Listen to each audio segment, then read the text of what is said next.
हूँ रानी मोर जाके कंवर धा बजा। सुरता आथे छीन छीन होगे हवे सोयाबीन, सुरता आथे छीन छीन होगे हवे सोयाबीन, कर लेते 16 सिंगार। 9 लखिया के हार ले हूँ रानी मोर जाके लोहारा बजा। 9 लखिया के हार लेते राजा मोर जाके मुंगेली बाजार।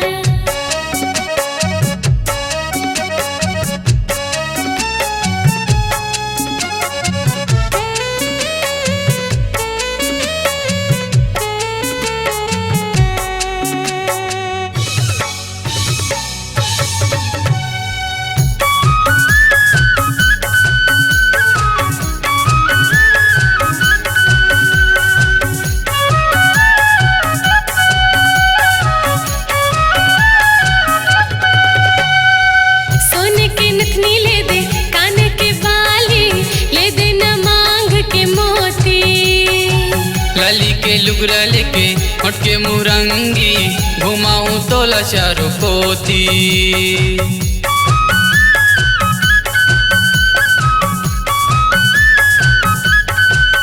हाँ सोने के नथनी ले दे, कान के बाली ले दे, न मांग के मोती।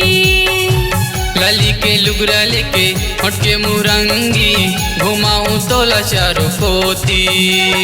सौदा ले रंगे रंगे घुम्बो हम संगे संग, सौदा ले रंगे रंगे घुम्बो हम संगे संग, आगे देवारी तिहार।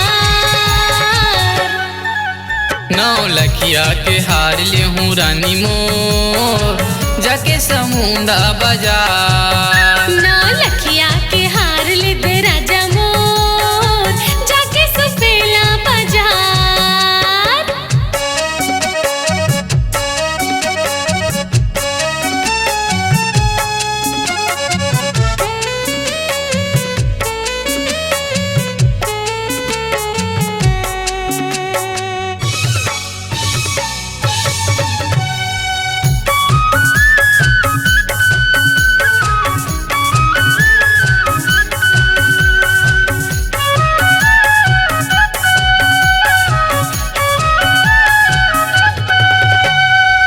पाँव के पैजनिया ले हूँ कमर कर धनिया ले दे हूँ गोड़ के बिछिया। हाथ के कंगना ले दे, बाह के बहुटा ले दे, नगर के सुतिया।